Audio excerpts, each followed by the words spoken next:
Pada awal film, kita melihat cuplikan video hitam putih dari tahun 1931 yang menunjukkan seorang anak yang memegang salib di tangannya, sementara banyak orang berlutut di depan dia.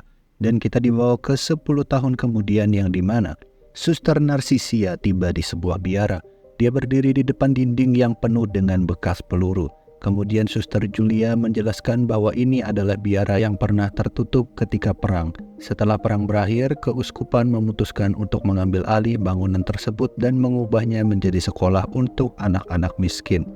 Dia meminta Suster Narcisia untuk menunggu sementara dia memberitahu kepada Mother Kepala tentang kedatangannya.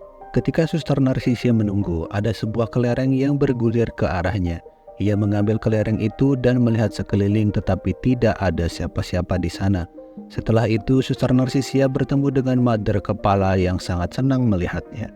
Mother Kepala menyatakan bahwa selama masa-masa sulit itu, Suster Narcisia memberikan harapan dan kekuatan sehingga dia mendapatkan julukan anak suci Pero Blasco.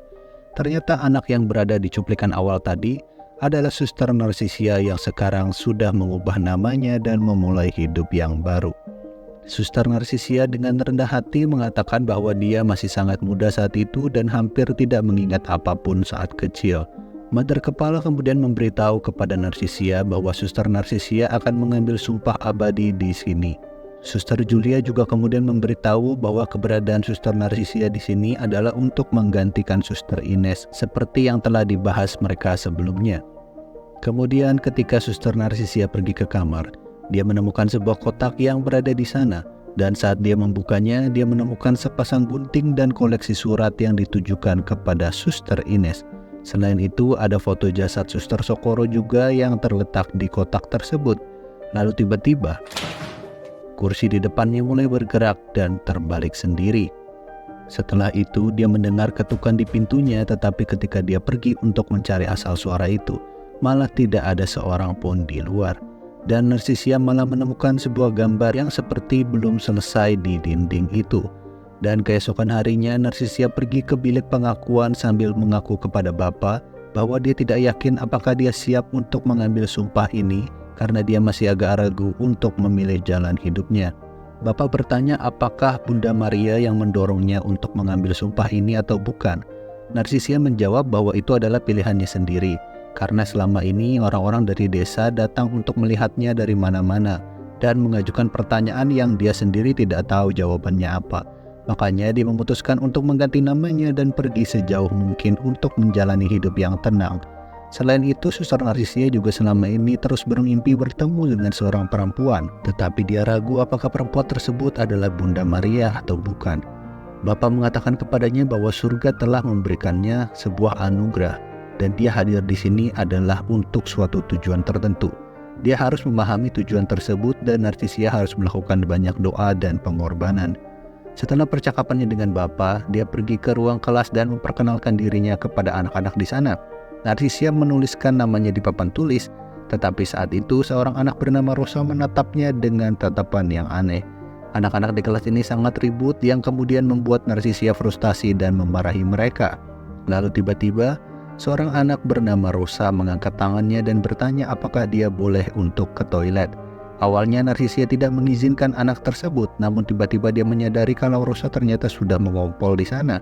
Akhirnya Narcisia memberikannya izin untuk pergi, dan setelah dia pergi, adik Rosa yaitu Elvirita bertanya apakah dia boleh menemani kakaknya.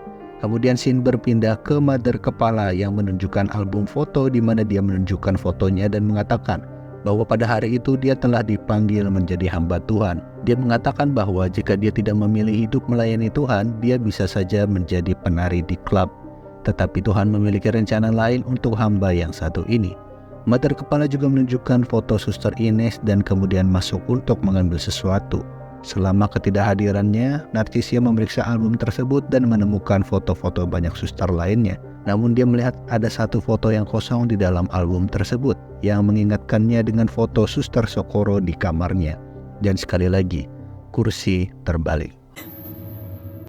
Narcisia mengembalikan kursi ke posisinya dan kemudian ada ketukan dari pintu. Ketika dia mendekati pintu itu, dia mendengar seseorang menangis dari luar. Tetapi ketika dia membukanya tidak ada siapa-siapa di sana. Sebaliknya dia melihat sebuah kelereng yang bergulir di lantai, yang bergulir dan menghilang ke dalam kegelapan. Narcisia mengikutinya ke dalam ruang bawah tanah di mana ternyata ada banyak barang tua dan patung di sana. Di sana dia menemukan sesuatu yang dibungkus dalam selembar kain, dan setelah diperiksa dia menemukan sebuah tangan.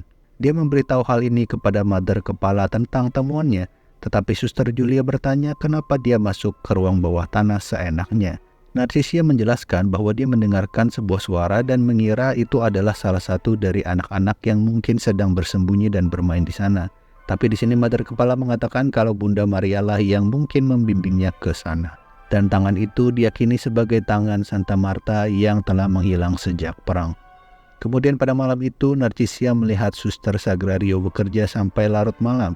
Sagrario memberikannya sebuah permen untuk dicoba.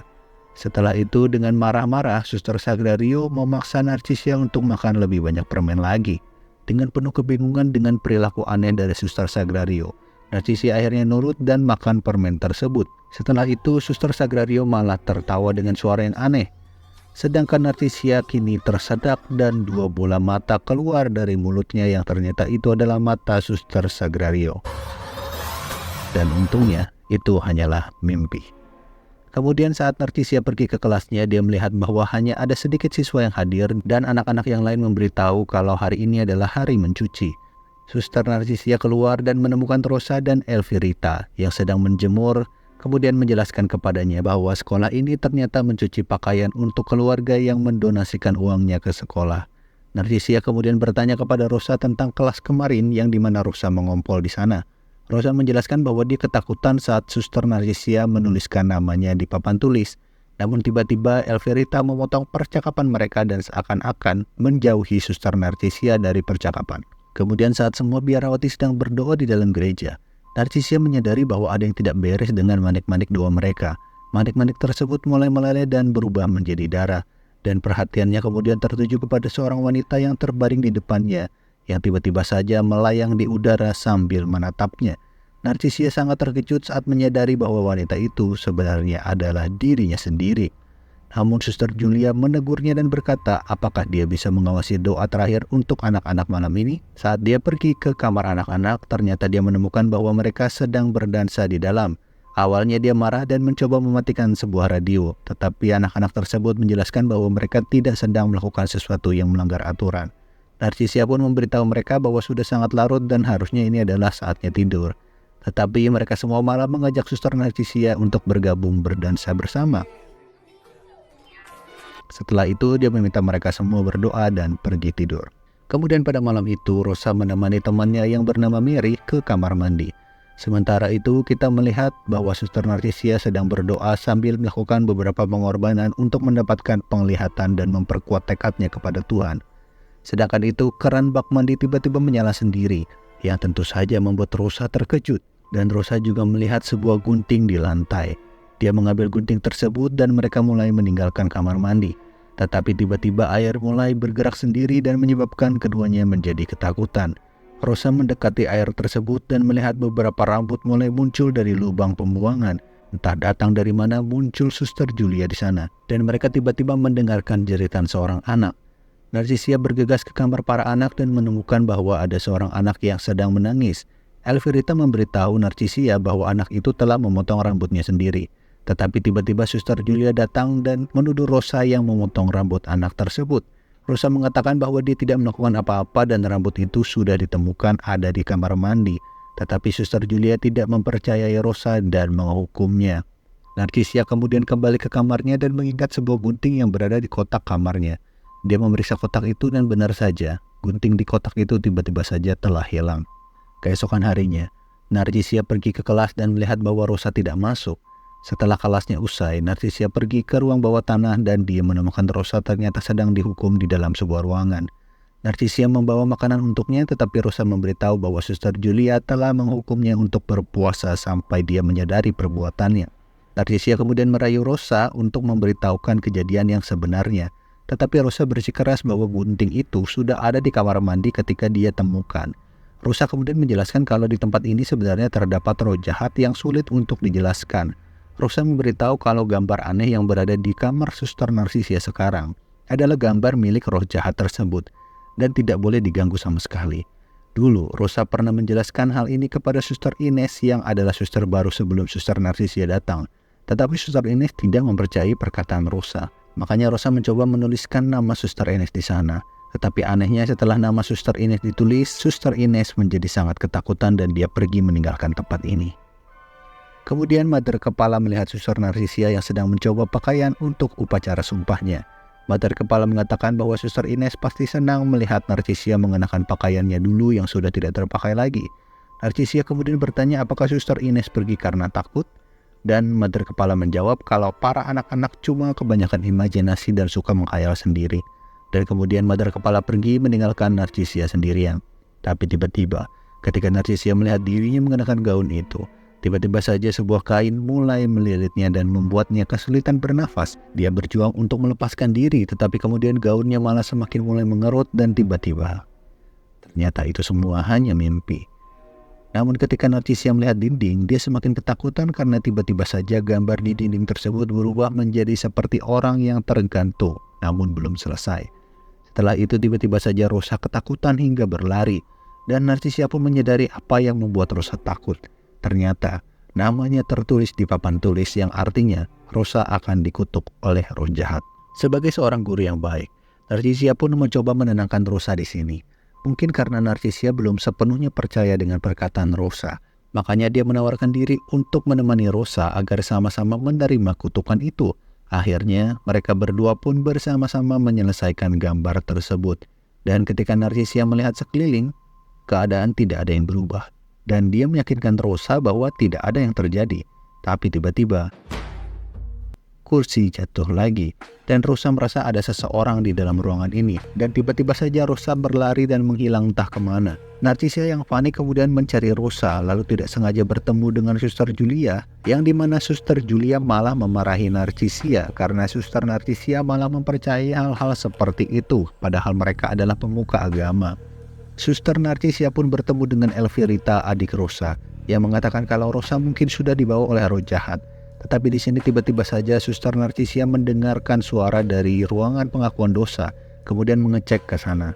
Ketika Narcisia mencoba mengintip ke ruangan gelap, tiba-tiba saja muncul banyak sekali bola mata yang menakutinya. Seketika itu juga, banyak tangan-tangan yang mulai muncul dan menarik Suster Narcisia, sehingga dia harus melawan sekuat tenaga untuk keluar dari sana. Ketika Suster Narcisia sudah berhasil keluar, tiba-tiba saja sebuah pintu terbuka sendiri yang menunjukkan ternyata Rosa. Ketika Rosa ingin dimakamkan, Suster Julia memperingati Narcisia kalau seandainya saja Suster Narcisia tidak mengambil keputusan yang salah, hal-hal seperti ini harusnya bisa dihindari. Mereka kemudian melihat Elvirita menangis dengan histeris. Lalu Narcisia sangat menyalahkan dirinya sendiri hingga memutuskan untuk mengemas semua barang-barangnya dan pergi dari sana. Tetapi anehnya, saat dia berjalan meninggalkan biara, matahari siang itu berubah menjadi gelap dan tampaknya gerhana matahari sebagian melanda kota itu dan sekarang tepat berada di atas kepala Suster Narcisia.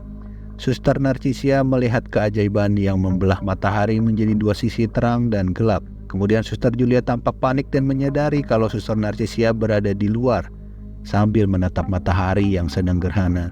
Ia bergegas menghampiri Suster Narcisia dan menolongnya.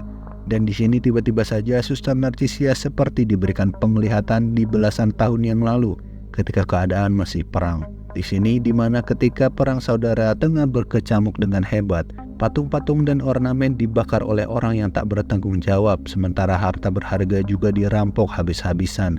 Narcisia kemudian melangkahkan kaki ke sebuah ruangan dan melihat Suster Socorro tengah dilecehkan berulang kali oleh para penjahat ini.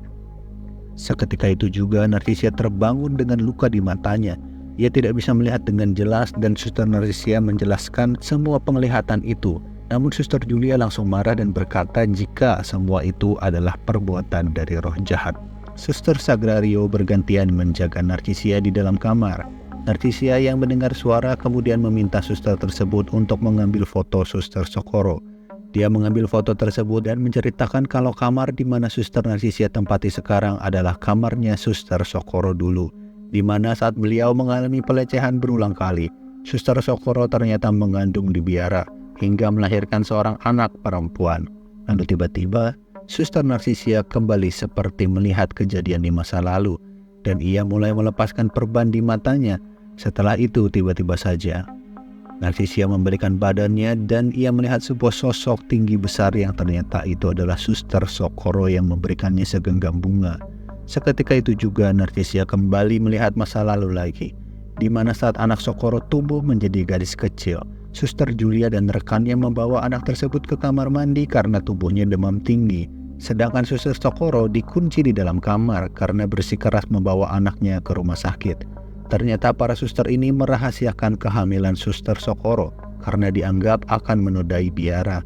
Makanya mereka bersikeras untuk tidak membawa anak Socorro ke rumah sakit untuk menjaga identitas anak ini. Mereka malah mengurung Socorro di dalam kamar dan memaksa anak tersebut untuk mandi ketika sedang demam. Namun sialnya, tanpa disengaja karena terus memberontak, gadis ini pun terbentur dan kehilangan nyawanya. Suster Socorro yang tidak mendengar suara anak itu lagi, kini mengetahui kalau anaknya sudah tiada. Dan karena itulah Suster Socorro pun akhirnya mengambil keputusan untuk mengakhiri dirinya sendiri. Itulah sebabnya kita terus melihat kursi yang berada di kamar ini terus-menerus jatuh. Ketika mengetahui kejadian itu, Suster Narcisia kini dipenuhi rasa marah. Dan di sini rupanya kejadian masa lalu dan masa kini saling terhubung. Suster Narcisia kembali ke masa lalu dan membuka kamar tempat Suster Socorro dikurung.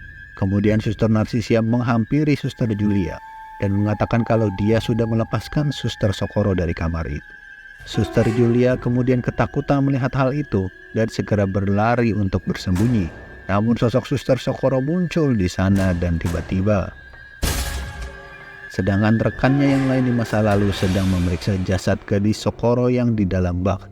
Tapi tiba-tiba sosok Socorro muncul dan menariknya ke air. Dan hal ini rupanya terkoneksi ke masa kini yang merenggut nyawanya.